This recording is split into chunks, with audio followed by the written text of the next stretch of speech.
Hello everyone, आपका स्वागत है हमारे चैनल बच्चों। आइए आज शुरू करें क्लास 9th की जो नई एनसीईआरटी बुक है उसके आधार पर प्रश्नावली 3.2। पिछले वीडियो में हमने 3.1 पढ़ाया था और इसमें 3.2 पढ़ाएंगे। तो चलिए देखिए, इसमें पहला क्वेश्चन है, निम्नलिखित प्रश्नों में से प्रत्येक प्रश्न का उत्तर दीजिए। पहला प्रश्न है, कार्तीय तल में किसी बिंदु की स्थिति निर्धारित करने वाली क्षैतिज और ऊर्ध्वाधर रेखाओं के नाम बताइए। ठीक है, मान लीजिए इसमें दिया गया है कार्तीय तल, तो ये दो कार्तीय तल होते हैं। पहला होता है एक्स अक्ष, ये होता है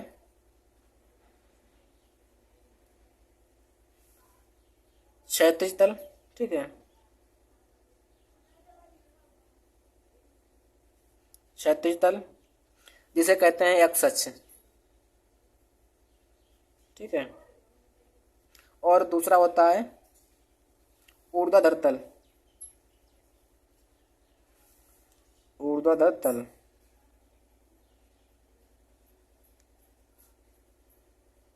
जिसे कहते हैं बाह्य अक्ष।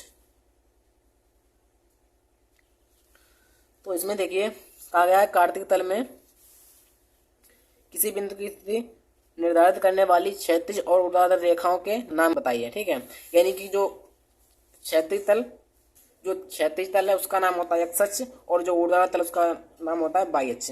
ठीक है, अगला क्वेश्चन है, इन दो रेखाओं से बने तल के प्रत्येक भाग के नाम बताइए।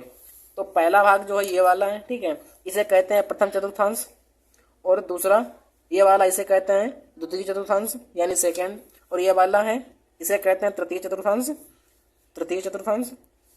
और ये वाला चतुर्थ चतुर्थांश। तो इनके जो नाम हैं इसे कहते हैं चतुर्थांश।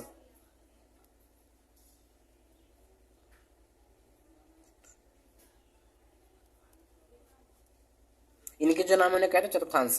ठीक है, नेक्स्ट देखिए, उस बिंदु का नाम बताइए जहां ये दो रेखाएं प्रतिच्छेद करती हैं। यानी कि प्रतिच्छेद का मतलब होता है आपस में काटती हूँ। ठीक है, तो ये रेखा, एक ये रेखा है और एक ये रेखा, ये दो रेखाएं आपस में काटती हैं ओ बिंदु पर। ठीक है, तो इसका नाम होता है केंद्र बिंदु, इसे कहते हैं केंद्र बिंदु। इसके जो निर्देशांक होते हैं 0,0 होते हैं। ठीक है, 0,0। अब चलिए नेक्स्ट क्वेश्चन की ओर बढ़ते हैं। प्रश्न नंबर 2, आकृति देखकर निम्नलिखित को लिखिए। ठीक है, आकृति आपकी ये है और बिंदु क्या दिया गया, पहला देखिए, पहला क्वेश्चन दिया गया है बी के निर्देशांक। तो बी के निर्देशांक देखिए, बी देखिए कहाँ पर है, बी यहाँ पर है। तो बी के निर्देशांक पूछ रहा है, कोई भी बिंदु है, जैसे मान लीजिए बिंदु पी है, अगर पी के निर्देशांक पूछ रहा है तो पी के निर्देशांक होंगे एक्स कामा वाई। ठीक है, तो पी के निर्देशांक होंगे एक्स कामा वाई। एक्स कहाँ पर देखिए, यानी एक्स ये है, यानी बिंदु जो केंद्र बिंदु है वहां से एक्स कहाँ पर है 5, वो भी माइनस का, ये हो जाएगा -5। और उसके बाद में बाई की ओर कितना है 2 प्लस का है, तो -5,2। यानी जो बिंदु बी है, बिंदु बी के निर्देशांक हो जाएंगे -5,2। दूसरा है सी के निर्देशांक। सी देखिए, सी कहाँ पर है, सी यहाँ पर है।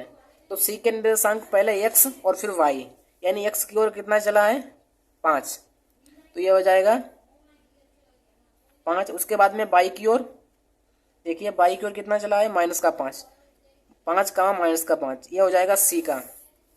सी के निर्देशांक हो जाएंगे 5 का -5।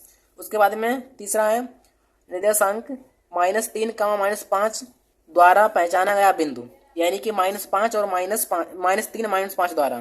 तो देखिए -3 कहाँ पर है, -3 यहाँ पर भी, यहाँ पर भी है, लेकिन पहले क्या होगा एक्स फिर वाई, यानी पहले एक्स अक्ष से, तो एक्स अक्ष से कहाँ पर -3 यहाँ पर है, फिर वाई अक्ष से -5 कहाँ पर है, तो वाई अक्ष कहाँ पर है यहाँ पर, यानी एक्स अक्ष से -5, तो वाई अक्ष पर कहाँ पर है यहाँ पर, ये हो जाएगा -3 -5। ये जो बिंदु है ई है, ठीक है, ये जो बिंदु है ई है, तो ये हो जाएगा बिंदु ई, -3 का -5। जो -3 का -5 है उसके द्वारा पहचाना गया बिंदु क्या है ई, इसको लिखेंगे बिंदु ई। चौथा है निर्देशांक 2, -4 द्वारा पहचाना गया बिंदु, 2, -4 द्वारा।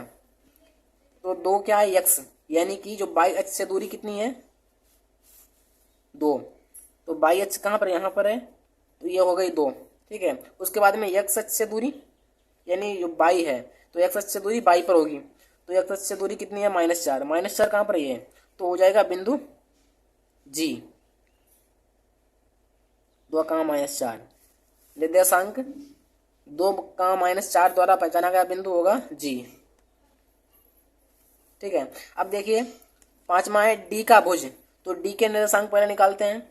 डी कहाँ पर, यहाँ पर है, तो डी का निर्देशांक होते हैं एक्स का बाई, तो एक्स कितना है, यानी एक्स अक्ष पर 6 और बाई अक्ष पर कितना है 2, ठीक है। तो पूछ रहा है डी का भुज, तो डी जो भुज होता है एक्स होता है, तो एक्स के स्थान पर 6 है, तो ये हो जाएगा भुज, भुज कितना हो जाएगा 6, तो यहाँ पर लिखेंगे जो डी का भुज है वो हो जाएगा 6। उसके बाद में बिंदु एच की कोटि, अब बिंदु एच देखिए कहाँ पर है, बिंदु एच यहाँ पर है, तो बिंदु एच के जो मान है वो हो जाएगा पहले एक्स अक्ष, तो एक्स अक्ष यहाँ पर है -5 और बाई अक्ष यहाँ पर, तो ये हो जाएगा -3, तो ये होगा -5 -3, इसके ये बिंदु हो जाएंगे। पूछ रहा है बिंदु एच की कोटि पूछ रहा है, तो कोटि क्या होती है, ये कोटि हो जाएगी -3, जो बाई बिंदु होता है उसे कोटि बोलते हैं, तो ये हो जाएगी -3। अगला है उसके बाद अब बिंदु यल के निर्देशांक, तो बिंदु यल कहाँ पर है, यहाँ पर, इसके निर्देशांक हो जाएंगे पहले क्या होगा एक्स यानी 22 से दूरी, 22 से दूरी, तो 22 से दूरी कितनी है 0, ठीक है, और एक्स अक्ष से दूरी है 5, ये हो जाएगा 0,5, ये इसके निर्देशांक हो जाएंगे। अब लास्ट वाला है बिंदु यम के निर्देशांक, अब बिंदु यम देखिए कहाँ पर है, बिंदु यम तो यहाँ पर होगा, बिंदु यम किताब में यहाँ पर है, देखिए बिंदु यम यहाँ पर है, तो इसके निर्देशांक पूछ रहा है। तो बिंदु यम में देखिए यानी एक्स अक्ष पर यानी 22 से दूरी जो एक्स अक्ष पर कहाँ पर है 0 पर, और बाई अक्ष से -3, इसके जो निर्देशांक हो जाएंगे 0 नहीं, एक्स अक्ष पर है तो -3 होगा पहले, -3, -3,